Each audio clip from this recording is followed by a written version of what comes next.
င်္ဂလာပါရှင်စနေညလေးမှာတော့ကျမတို့ EFI channel ကနေပြီးတော့champion or color night ပေါ့နော်ဒီကတော့ဒါအောင်မြင်မှုတွေကိုချီးမြှင့်နေတဲ့ပွဲလေးကိုကျမလည်း agent တယောက်နေနဲ့တက်ခဲ့ပါတယ်ရှင်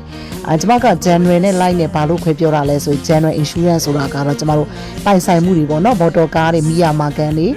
စက်ရုံတွေကုန်စည်ပစ္စည်းတွေရေချောင်းအာမခံတွေပေါ့အစရှိတဲ့ပြည့်ပေါ့နော်အဲ့ဒီမှာကျမက EFI channel နဲ့လည်းလက်တွဲပြီးတော့ဝန်ဆောင်မှုပေးနေပါတယ်ကျမစီမှာအသက်အာမခံပြည့်ထွေအာမခံတွေရရှိပါတယ်ရှင်ဒါကတော့အောင်မြင်မှုတွေကိုဂုဏ်ပြုပွဲ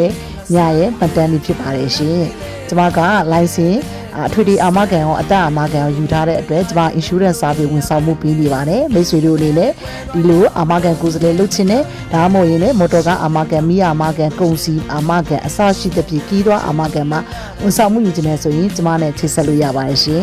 ကျမဂျက်စီကာဇင်ပါရှင်ညဝေပေးရတာကြိုက်သူတူပါ